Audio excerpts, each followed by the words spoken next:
A warm welcome to one and all. I, Harshil Shah, on behalf of Crossword Bookstores, would like to welcome everyone for this wonderful book discussion of Robin Sharma's latest book, Everyday Hero Manifesto, in conversation with none other than Saumya Tandon. I like to welcome on behalf, hi Robin, hi Akash, and hi Saumya. Thank you and wonderful audience. A warm welcome to all of you as well. Thank you for tuning on time so that we get the maximum out of it. And as Crossword has completed 29 years, and it is our habit, and we inculcate the habit of reading, and we look forward to bring our readers close to the authors. And this is one such endeavor. So, Crossword is the biggest chain of bookstores in India with presence across 21 cities and 65 plus stores.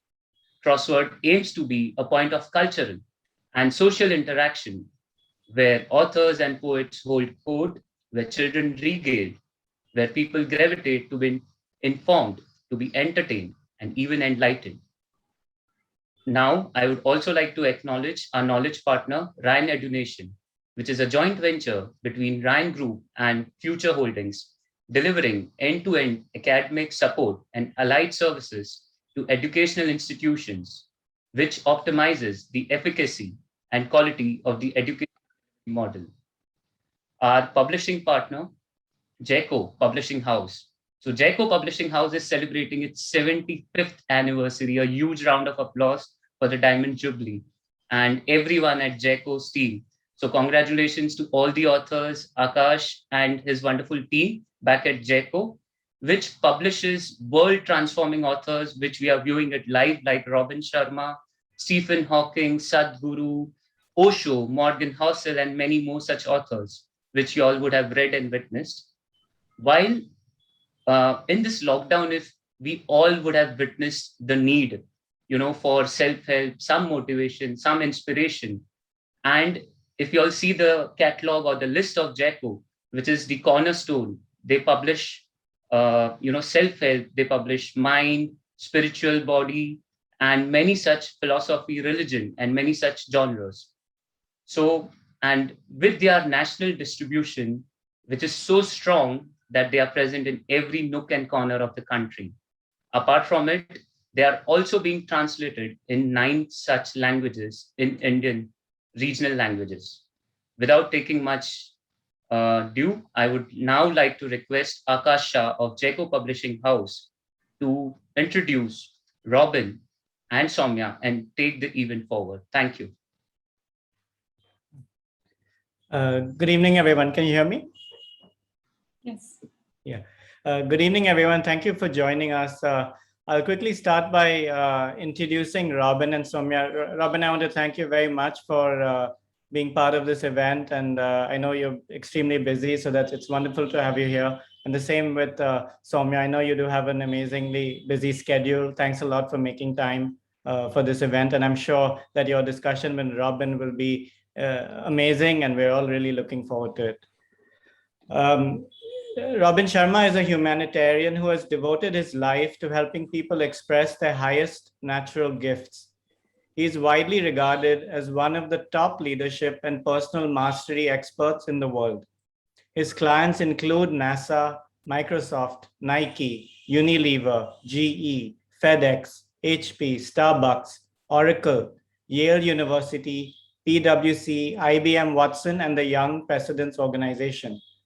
His #1 international bestsellers, such as The 5 a.m. Club, The Greatness Guide, and Who Will Cry When You Die, have sold millions of copies in over 92 languages, making him one of the most widely read authors on the planet. Thanks a lot, Robin, for joining us today. Saumya Tandon is a well-known Indian actor and host. She has hosted 14 TV shows and acted in various shows and a film. Her last project was a very successful sitcom where she played the lead. It is also available on Netflix for anyone who wants to see. While being born into an academic family and living in a small town, moving to Mumbai to work in the entertainment industry was a distant thought for Saumya. An MBA with a love for performing, she came to Mumbai to play the lead in a TV show. This was the onset of a journey into Tinseltown without a godfather or the know-how that a family with a film background brings. After being a part of the entertainment industry for the past 15 years and many successful films and shows, she feels her journey has just begun. Now, just a few points about the book. I know most of you watching would have already read EHM, but here are some key points. In this groundbreaking book, Robin makes his transformational system available to anyone who is ready for undefeatable positivity, monumental productivity, deep spiritual freedom, and a life of helping others. In the Everyday Hero Manifesto, you will discover the hidden habits used by many of the world's most creative and successful people to realize their visionary ambitions.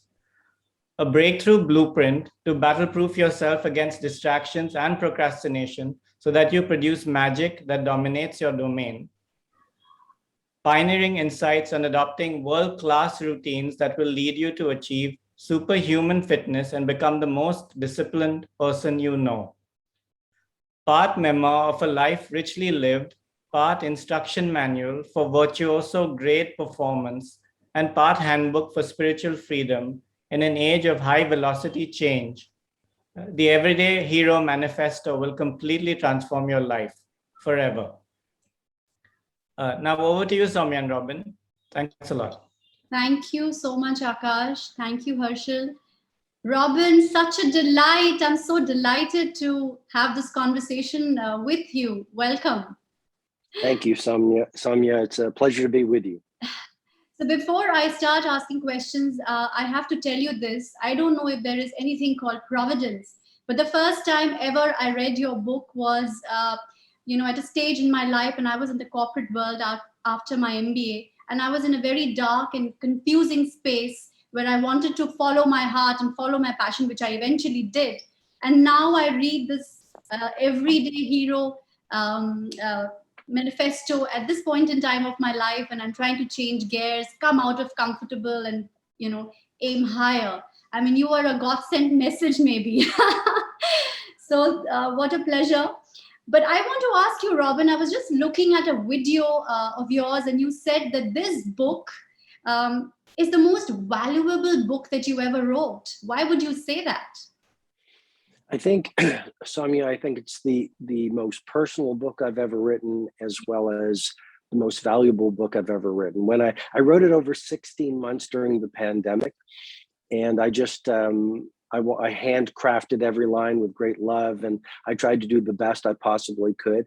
The Everyday Hero Manifesto is in many ways, it's a lot of the ideas that I've shared over these 26 years. I've been mentoring billionaires and titans of industry and sports superstars. So I think it's an extraordinarily valuable book, and the readers who are currently reading it are finding that there's just so much information that's relevant to their transformation. It's also a very personal book. If you look at the book before it, for example, the 5 a.m. Club, there were characters that conveyed the messages that I want to share. In this book, I share some of my triumphs and a lot of my tragedies. And I think Carl Rogers said, what is most personal is most universal. And I thought if I shared some of my struggles and the lessons I learned from them, it would resonate with readers and serve. Right. Yes, it is a very very personal book because you've shared so many anecdotes from your personal life. You've spoken about your struggle, your failures, people who have impacted your life, your heavyweight mentors. I really felt connected to it because I just saw that journey when you were a lawyer and you wanted to become an author.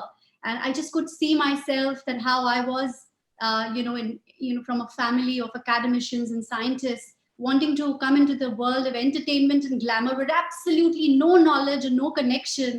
And I was just so thrilled, and I felt every breath of your word, and I was so thirsty to know more about your experiences. And I'm very sure a lot of others who will be reading this book will actually now connect even more beautifully, closely with you because now they know you so well. But is there a conscious reason, it's like a conscious decision that you decided to share so much of you this time, or is it coming naturally to you? Or is it the pandemic which changed something? Why would you decide to do it now? I think I'm the most honest thing I could reply is I'm maturing as a human being. And I think the safer we feel in our own skin. I mean, I've done a lot of meditation and a lot of journaling and a lot of healing and a lot of growth, and I've experienced a lot. And I think, you know, when we come to the halftime point of our lives, we're willing to be more vulnerable in pursuit of service. And we realize that even if we get another, you know, no matter how long we get to live, ultimately a human life is very short. And so there is nothing to be gained by putting on a social mask and pretending to be someone that we're not. So I think I feel a lot safer just to share what I've experienced. I think we live in a world right now where we're all waiting for these heroes to show up, the Nelson Mandelas, the Mother Teresas, the Hedy Lamars, and, you know, the Mahatma Gandhis. And yet the Everyday Hero Manifesto is really a handbook for us to own our own heroism. And I think for me to share the methodology that I shared in the book, I had to be vulnerable. And I also didn't want anyone to think I'm some special person or some kind of a guru, because I'm really not. And so that second chapter that you're speaking to in the book, it shares how I didn't fit in school, and people didn't really give me much of a chance, and they thought I wouldn't amount to very much. And then I had this grade 5 history teacher, Cora Greenaway, who saw something in me that very few people saw in me. And I think, you know, I just don't want people to think that I'm somehow cut from a different cloth, or any of the people that people admire. You know, it's very easy to say, well, oh, they have a special DNA, or that they're lucky, or whatever. And, you know, success and influence and happiness it's much less about our DNA, much more about what we do every day. I didn't mean to make that sound like a poem, or I didn't mean to make it sound like a rhyme, but I think, you know, if you look at people who are successful and fulfilled, these people, it's about their daily habits and their rituals and their beliefs and the things that they do. And I share a lot of that in the book. Right. Robin, you wrote this book during the pandemic. I mean, we're still in it, but, you know, when it started, has something changed for you? Are there some new learnings in this new changed world that we are in? Well, I think, you know, a lot of us couldn't go out. We had to go within. And I think the pandemic has brought a lot of suffering to the world, but it's brought a lot of benefits to the world as well. I've never seen people so intimate with what they want to stand for. People's values are changing. People are really finally embracing personal development and spiritual growth at all new levels. I think people want to do work that not only makes them money, but has meaning. I think people are reconnecting with their family. I think people are getting back to basics because of the pandemic. I think, you know, pre-pandemic, it was a glitzy game. People were so interested in material things and how many likes and followers we had. And I think a lot of people are just rethinking the way they're living their lives. Right, right. Like we said, that this is a very, you know, personal and a warm book, which I'm sure everybody will connect even more. But there are some very, very valuable techniques and strategies which you talk about to be productive and to raise one's game exponentially. I really like this chapter 32, the peak productivity strategies pyramids. Of course, there is value in every word that you write, and there's something to learn in every chapter. But if I ask you, if one had to frame, you know, like a strategy or methodology in front of one's table to follow, what would that be? Well, I think if you're looking for exponential productivity, the frame is that model in that chapter, and it's a pretty dense chapter. So I think it would be we put everyone. I think it'd be hard for me to walk through it, but some of the big ideas from that chapter on the peak productivity pyramid. The first thing is the way that we're working is no longer working. The way we live in a culture that says hustle and grind and work harder and you'll get more done. Actually, the research and the science says that's not accurate. We are most effective when we work in short bursts of time and then make the time to recover. So rest and recovery is not a luxury, it's a necessity. And so in that chapter, I talk about the 5 great hours rule. All we need to do every day is work for 5 intense, undistracted hours where we do real work versus fake work. And then we can take time off if at all possible. Another important idea from the book is the bigger your dream, the more important your team. So if you look at any genius, they not only spent a lot of time alone, they only focused on one thing and they delegated other things to other people. Right. And I have to admit that, I have highlighted and scribbled this book so much that it looks like a sketchbook. And I so enjoyed and savored the choicest quotations of the great men that you have selected and put here. But if I was to ask you, which are your favorite lines or motto of life? I remember in one of the chapters you mentioned that your father wrote a letter to you, which you engraved in your heart. So is that the motto of your life, or which are your favorite lines? Well, there are so many. I would say, yes, the words of Rabindranath Tagore, the great Bengali poet. My dad used to say very often when we were growing up, and it was, Robin, when you were born, you cried while the world rejoiced. Live your life in such a way that when you die, the world cries while you rejoice. Wow. And I think that's not just some kind of a platitude. I think it's a great way to live a life. My dad practiced medicine. He's 83 years old and he practiced medicine for 54 years. And just before he retired, I said, Dad, why have you practiced medicine for so long? And he said, Robin, because my patients needed me. And I think the through line of all great lives is they found a cause that was larger than themselves. And I think a life lived for the ego and our own benefit is a life of less joy. And I'm not saying there's anything wrong with nice things. I mean, we're all human. We all like nice things and we all have our own needs. But I think when you can find some kind of a cause or some kind of a mighty mission, and that's what a lot of the everyday hero is about. It's about finding that personal Mount Everest that consumes you and brings your greatest gifts to life. Because I think the things that bring you to life are the very things that the universe wants us to do. And when we find some cause that's larger than ourselves, we start to forget about ourselves. And when we get involved in self-forgetfulness, we get into flow, we get into joy, and we do our greatest work and we push our magic into the world. Right. Robin, you also say that, in fact, you have spoken about the heavyweight mentors in your life. You have spoken about a lot of people. But I'd like to say that I have learned the most beautiful and simple life lessons from the most humble people, or the so-called ordinary people. I would just like to say that, I just delivered a baby 3 years ago and I had a very sunny nanny, very joyful. She used to find joy in everything, even mundane things. She used to find joy and she was always so happy. And when I was very stressed out and low in my life, she told me that, why don't you just rejoice this beautiful time that God has given you with your baby? I have been serving as a nanny for 30 years, bringing up kids of other people. But when my kids were born, because of poverty, I had to leave my kids behind in the village with my relatives so that I could feed them. So I just wonder, Robin, that are we conditioned wrongly to believe sometimes that people who are high achievers or the change makers, or the ones who are very successful and rich and famous are the ones who are the real heroes? Or is it a wrong notion that even only when we reach somewhere are we going to have happy lives, or we are going to have fulfilled lives? Is that a wrong conditioning? Saumya, I think you make a very important point. Someone sent me a DM on Instagram the other day. It's, how can I become a billionaire? And my reply was, why do you want to become a billionaire? And I think our culture says, well, measure money as success. And yet I've mentored many, many, many billionaires over more than a quarter of a century.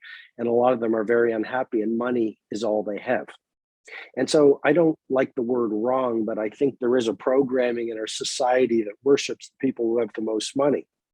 And to make that, to achieve that kind of financial success, it takes a lot. So you have to honor anyone who gets to the top of whether it's the financial or the sports or the movement making ladder.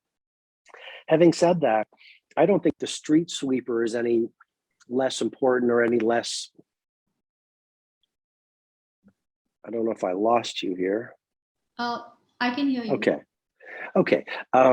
Forgive me. It looked like there was a technical issue. So I don't think the street sweeper is any less valuable a human being than the corporate titan. At the end of the Everyday Hero Manifesto, I talked about the gentleman who we were driving from event to event in South Africa when I was on a leadership tour a number of years ago. And I noticed that every time he'd see a live person, he would come to life. He would smile. He would almost dance. And towards the end of the week we were together, I asked him, I said, why are you so happy when you see people? And he said, Robin, I've seen a lot of dead people in my life. So when I see a live person, it makes me really, really happy. I remember being in Mumbai a number of years ago for a leadership presentation, and I was in the taxi and the gentleman was making me laugh and he was telling me stories and he did his work like Picasso painted. And I said, what's your philosophy? You're doing your work like it's the most important work in the world. He said, well, in our culture, the guest is God. Wow. And I also heard the same thing in New Delhi. So, these are, I think all people have incredible value. I remember one of the chapters in the book, I was in a piazza, in a square of a European city, and it was close to midnight, and he was roasting chestnuts. And again, people might judge, because it would be judgment, that, oh, he's just a chestnut roaster. But I asked him his story. I said, look, everyone's going home, you're still working. He told me his story. He said, I'm here as an immigrant. I went through a business failure. I've had health challenges. I've lost everything. But I sit here and I roast these chestnuts and I make people happy. And I mean, I think that's the choice that we all have. We can right now in this world we're in with so much difficulty, we can curse the darkness or we can light the candle, as Christopher Morley said. So there are no extra people on the planet. Everyone has dignity. All work has dignity. And that's really what everyday heroism is all about. Right. I would like to make a few mentions. There was a beautiful poem you wrote in chapter 62, probably the line that when one can every day read and feel alive. I really enjoyed chapter 34, where you talk about 40 things I knew when I was 40. I really enjoyed it. In chapter 63, you talk about death. In fact, you have spoken about death a couple of times. Even in The Monk Who Sold His Ferrari, you spoke about death, I remember. And you say that death's just a hotel room upgrade. And I really envy you that you are so comfortable with the idea of transitioning on the inevitable other side. Whenever I think of death, I always think of the grief that I will bring upon my family members, because I could never get over the grief of my father's demise. Do you ever just get disturbed by that? Do you think about the grief that you will bring about? Does that bother you? I don't. One of the books I really like is the Meditations of Marcus Aurelius. He was the great Roman emperor. And I mean, he talks about the very nature of life and the universe is decay. I mean, everything is in a constant state of change. So I'm not saying I'm fearless. I'm certainly not. But one thing I'm not afraid of is death. And I think almost all of our fears are really at some level a fear of death.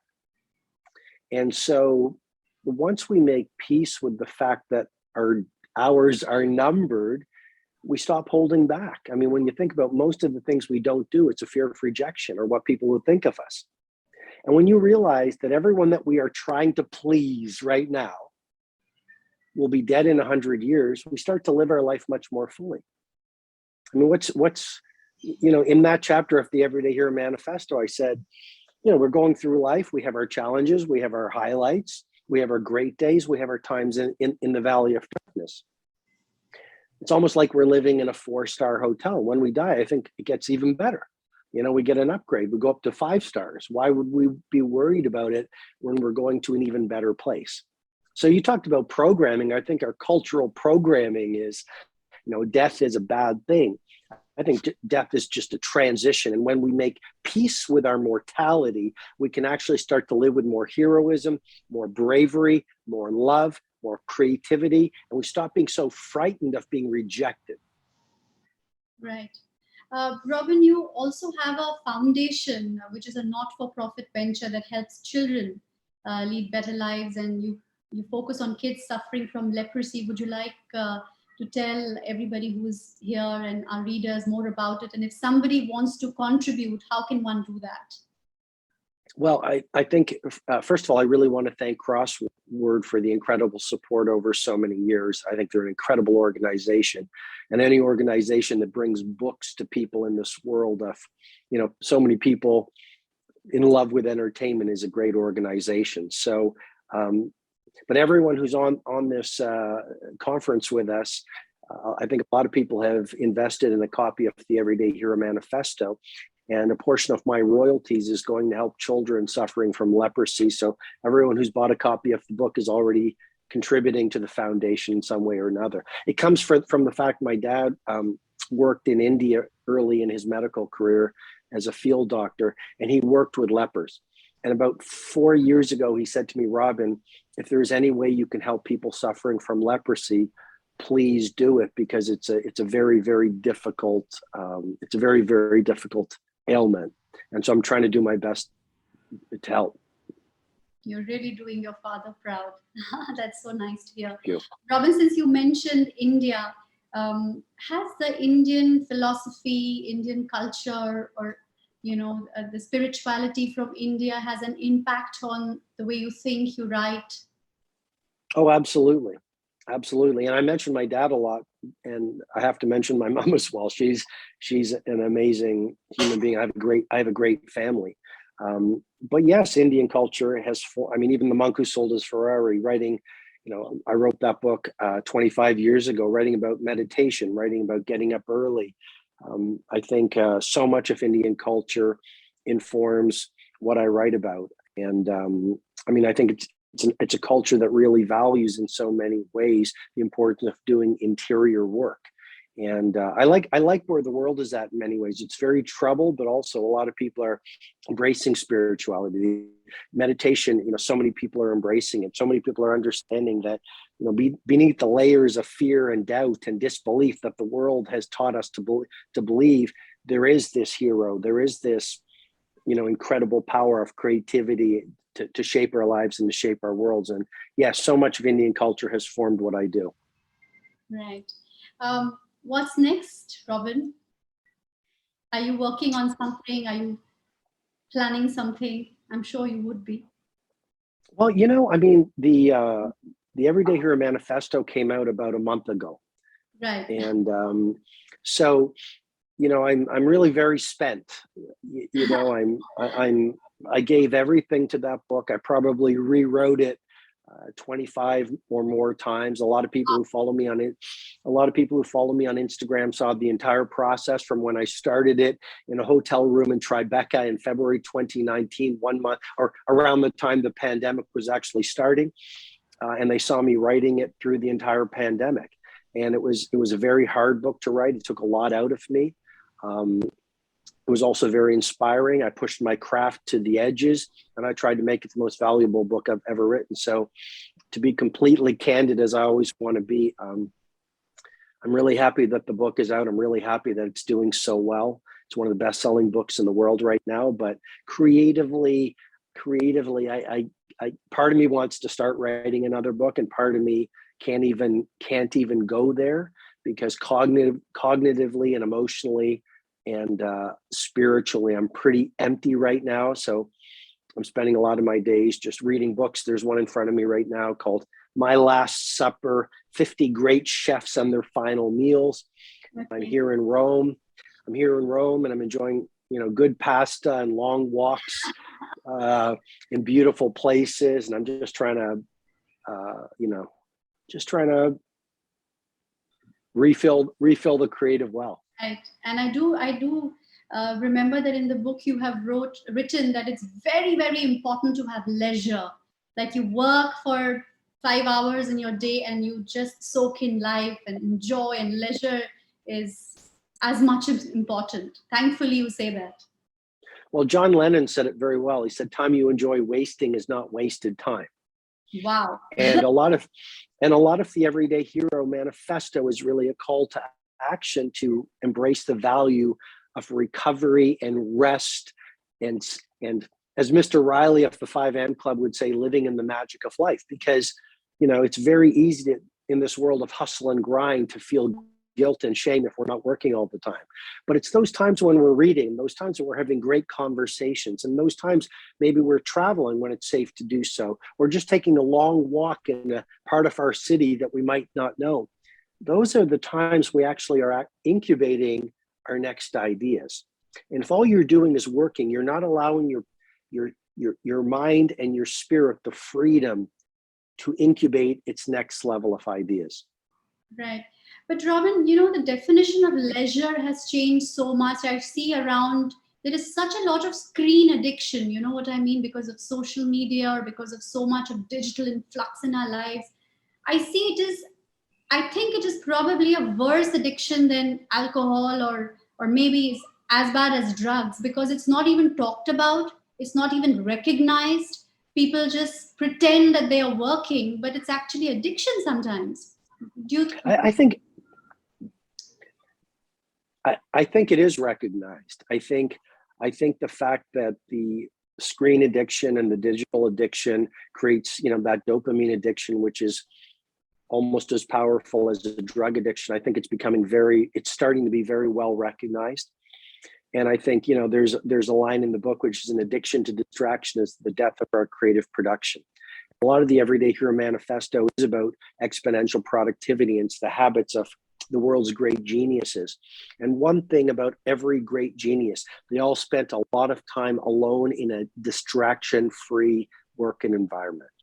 And so a lot of people are standing in front of the Taj Mahal or the Eiffel Tower, but they're not savoring the beauty and allowing it to lift their spirits. They're taking pictures of, rather than looking at it and savoring it, they're taking pictures of it because they want those likes. And so we do suffer from a culture of comparison.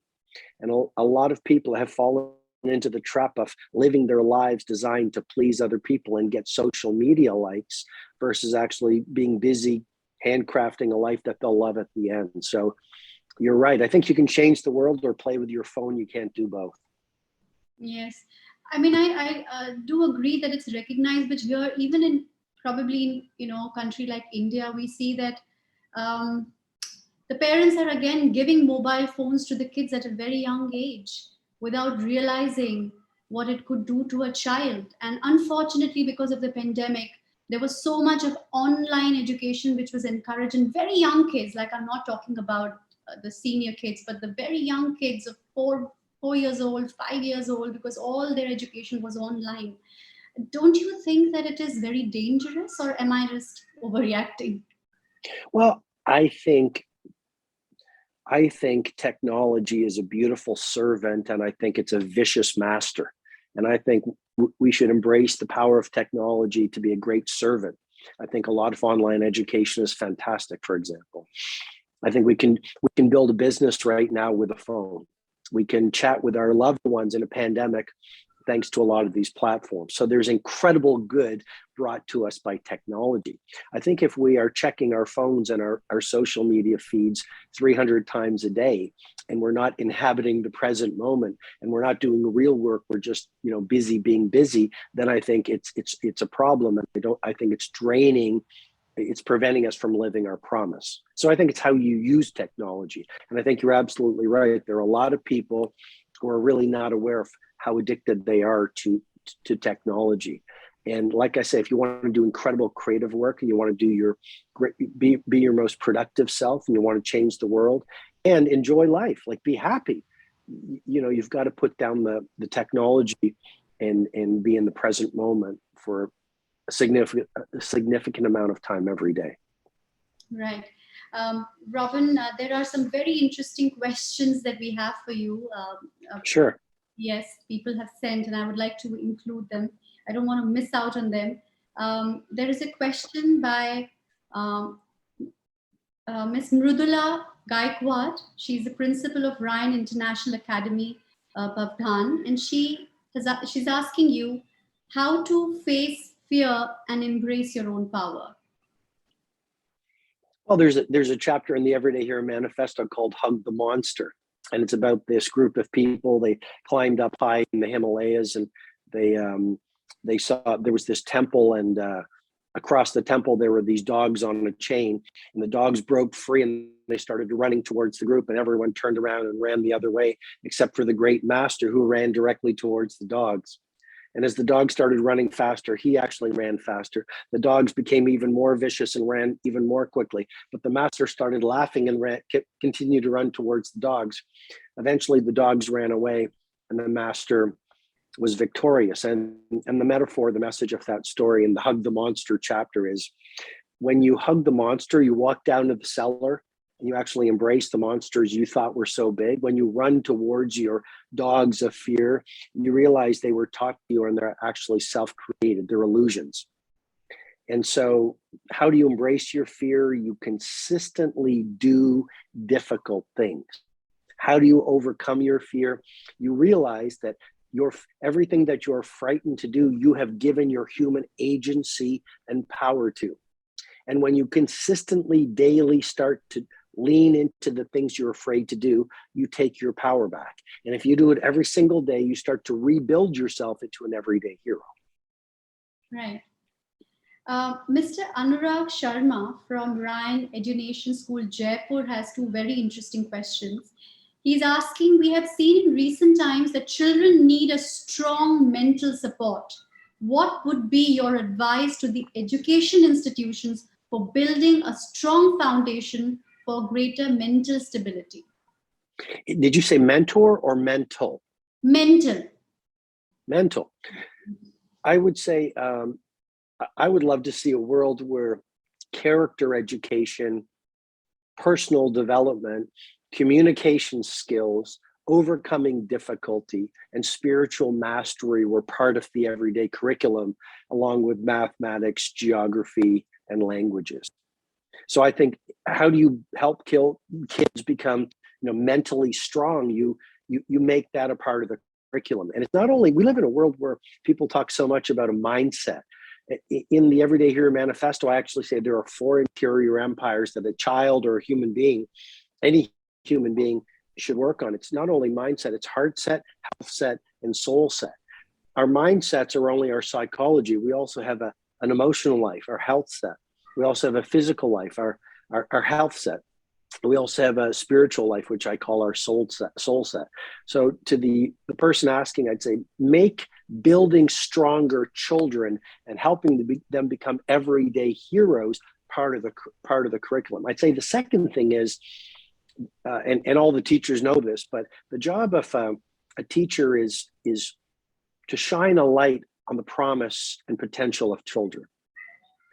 And just remembering that, as parents, teachers, as human beings, we have an obligation not to tell children how to think, but to help them think for themselves, become brave, become independent, and to become creative. Right. He's also asking, what role does spirituality play into emotional well-being of an individual, and how can school foster the same without any biases? Spirituality in school without any biases. Very interesting question. I don't know how to answer that. I'm not an educator of children.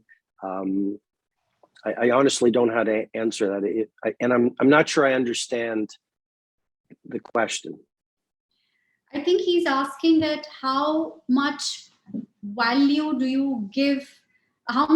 does spirituality play into mental strength or emotional well-being, mental strength, and how does one include that in an educational institute without having any biases? Spirituality, not religion, spirituality in educational institutes for kids. Again, I'm not an expert in how to bring spirituality into schools. I do see a big difference between mental strength and spiritual and the spiritual world. To me, mental strength is about your belief system and your psychology, and that's very important to work on, no question. How do you do that? Meditation, journaling, reading great books, having great conversations, doing difficult things. I think our spiritual life is different from our mental life. To me, the spiritual life is turning down the voice of the ego and starting to hear that inner everyday hero that rests within us at our deepest level. And how can we do that? Well, anyone, whether it's a child or whether it's an adult, a business person, an athlete, we can develop our spiritual life by prayer, by meditation, by reading from the books of wisdom, by solitude, by stillness, by going out into nature, and by being generous rather than coming from a place of scarcity. Right. Probably the same thing that you said, that you have to focus on building the character. You said you wish that we could have that as a curriculum in the educational institutes. There is a question by Ms. Anuradha Premnath. She is the principal of T.M. Patel International School, Surat. And she's saying that writers have influenced revolutions and reforms in societies for ages. In fact, they have caused and brought about changes, be it Karl Marx, Rousseau, Dr. Ambedkar. Why aren't we finding that kind of mass-changing writers now? Are people getting carried away by two-liners in social media? Are they not taking interest in books and theories? Is it the limitation of the writers or their writings? Or are we done with the idea of revolution and reforms? I find it a very interesting question. I don't know, with all due respect, I don't know if I agree with the assumption that we don't have writers out there that are causing mass shifts. I think we really do. I think there are business writers putting out books right now that are changing the game for business people. I think there are writers and content creators who are sharing messages on creativity that are changing the way people see creativity. I think there are fiction writers who are writing beautiful books that are causing people to rethink the way they see the world. So I think, yes, there are a lot of people who love entertainment and the one-liners, and yet I think there are a lot of authors out there, a lot of video creators, a lot of movement makers putting out content that really are changing the way we see the world. Right. We have some social media bloggers who have very interesting questions. There is Ravi Teja. He's a blogger, and he's asking, do you read your own book reviews, and how do you deal with good or bad ones? That is such an interesting question. So when the Everyday Hero Manifesto first came out, and again, I mean, it was released first in Canada, and I think it's been out in India since about September 15th. So roughly 5 weeks. And yes, I had to look at the reviews when they first came out. I wanted to find out, do people think, like, I put so much of my heart and soul in it, so much craft, so much what I thought to be amazing information. I wanted to find, did people get it? Did people not get it? Did I miss the mark? I think it's the struggle of any artist. And so I started reading the reviews, and the vast majority of them are, I'm happy to say, were really great. But, of course, a few of them were not inspiring to me, shall we say. And it makes me think of what J.K. Rowling of Harry Potter fame said: for some to love you, some must loathe you. There's actually a chapter in the Everyday Hero Manifesto called The Troll Deconstruction. And this is just a message for everyone watching. It's like, if you do your best work and you disrupt the status quo, and if you really try to be original, you're not going to please everyone. And if you try to please everyone, you're never going to do your finest work. So, J.K. Rowling, for some to love you, some must loathe you. Bob Dylan, he said, don't criticize what you don't understand. So, yes, some of the reviews, a very small number, were negative. And because I'm a feeling person, it hurt and it disappointed me. And I was like, what? You don't understand it. And of course, they're entitled to their opinion, which I respect. But I've stopped reading reviews now on the Everyday Hero Manifesto. It's off to an amazing start. Like I said, it's one of the best-selling books in the world right now. And I think enough people are finding the magic in the book for me to feel I did my job properly. Right. And for the actors, actually, it is so fitting because actors face probably the most criticism than anyone else, the performing artists. So yes, sometimes you have to be taking it with a pinch of salt. Well, if I may just mention, Saumya, J.K. Rowling is one of the best-selling authors of history, Of course. and a number of years with Harry Potter, of course, and a number of years ago, she wrote a book under a pseudonym. I talked about this in the Everyday Hero Manifesto. She wrote a book under a pseudonym, J.K. Rowling, Right. and she put it out, and she sent it to a number of agents and editors, and the feedback she got was, "You should join a writing group. You know, you're not a very good writer." Oh God. So you know, whether you're an actor, whether you're an entrepreneur, whether you're a baker, whether you're a parent, block out the noise of the critics, because critics are just degenerated dreamers. They had dreams, they got knocked down. Now it's easier to throw rocks at people in the game doing what they want to do versus them living their magic as well. So beautifully said. Sanya Fatima has a question. She says that I'm a person who loves the non-fiction genre, and it's one of my goals in future to write a non-fiction self-help book. Sir, it would be great if you could give me some tips to start preparing for my goal. Start. You know, I think the universe helps us so much when we just start. There's actually a chapter in the book, The Starter's Activation Declaration. But a lot of us, we start reading books about how to start, and we start ruminating about how to start, making plans about how to start. How do you start becoming a great writer? You start writing today and you make all the mistakes required to become a great writer over time. Right. Start. Yes. Momita asks you, have you ever experienced creative block? If yes, then how have you managed it?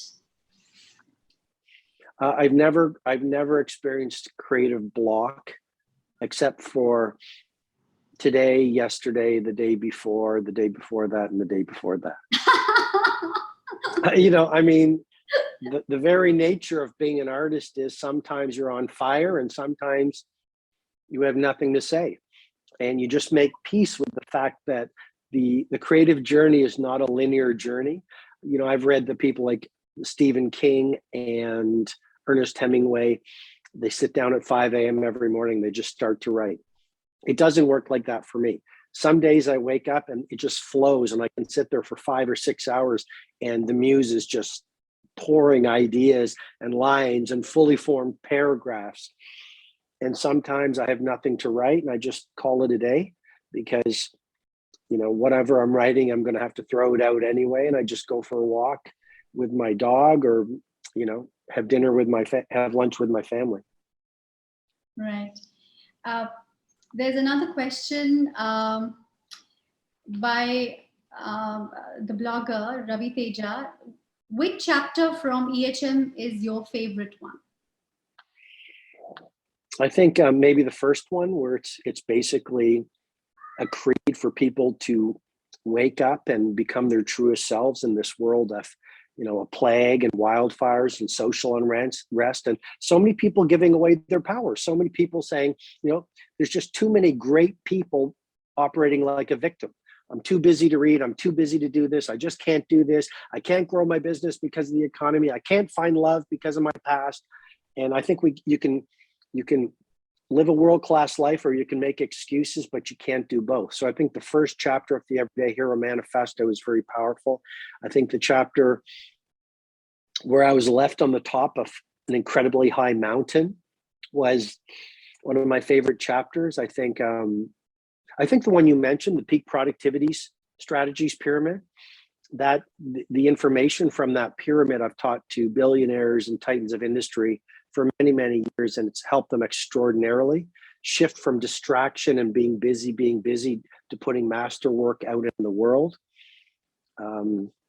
I think the chapter 2 about my personal story and Cora Greenaway and being laughed at and rejected, I think that's one of my favorite ones. So I think I have a few favorite chapters. It's a great question. Thank you.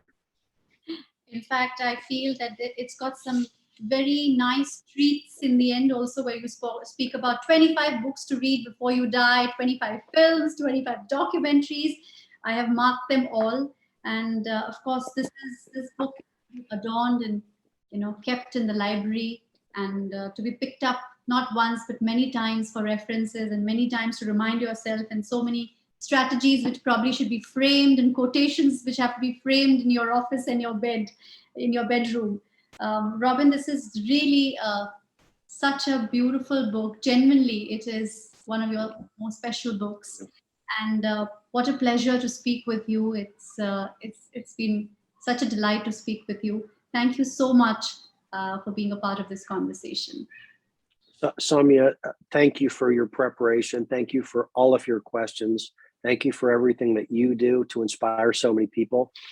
Thank you to my publisher for 25 years, Jaco and Akash Shah, and the whole team at Jaco, who do an amazing job. Of course, thank you to Crossword for all the support over the years, and thank you to the sponsor as well. And most importantly, thank you to all my extraordinary readers across India who I genuinely love. And I hope everyone will read the Everyday Hero Manifesto a number of times, and even more importantly, to live the message, because I think the world needs more heroes.